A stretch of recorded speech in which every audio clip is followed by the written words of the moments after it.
Lots and lots and lots of diversity in the category of anxiety. That's what we mean by heterogeneity within sort of the category itself, or the general term. What do we do about it? So we have this range of tools, and one of them that we're going to talk about today is ketamine. Mm. But I would be so misleading any listener or any friend or any family member, anybody who's suffering from any kind of anxiety, if I didn't mention that we've lost track over and over again about getting back to certain basics when it comes to just basic mental health wellness, right? So that means stuff like practicing mindfulness in some capacity, whether it's meditation or a different mindfulness modality. It means learning how to interrupt those reactive patterns in our thoughts that just go on autopilot, right? It means recognizing our rumination when it's happening and mindfully choosing whether we really want to go down that path or if it's just not going to be helpful. It means social connectedness, which is super important for anxiety. Yeah.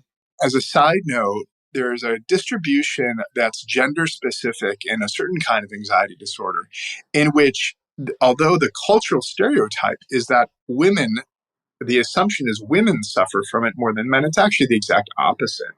But the very simple process of naming the thing of what's going on, so that's fear, that's anxiety, whatever word you have for it, that in and of itself creates distance between the I that's doing the naming. I mean, it's a semiotic, it's a linguistic thing, really, right? Yeah. I am a subject naming some other thing. And there's an implicit space there. That means I'm not identifying with the feeling. I'm not the same thing.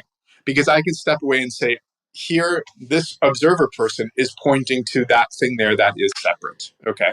And you're saying that in the case of anxiety, I don't know if this may be true in other mental health areas, that sort of mindful, do this in mindful meditation, being able to be the observer. I am not my anxiety. That's a good thing, you're saying. We want that space. Yeah. So although a lot of mindfulness is about interconnectivity, in this case, what we're talking about is not over-identifying or even identifying with the object that we're labeling, because it is not us. Your fear is not actually who you are. You're observing this thing called a fear that is transient.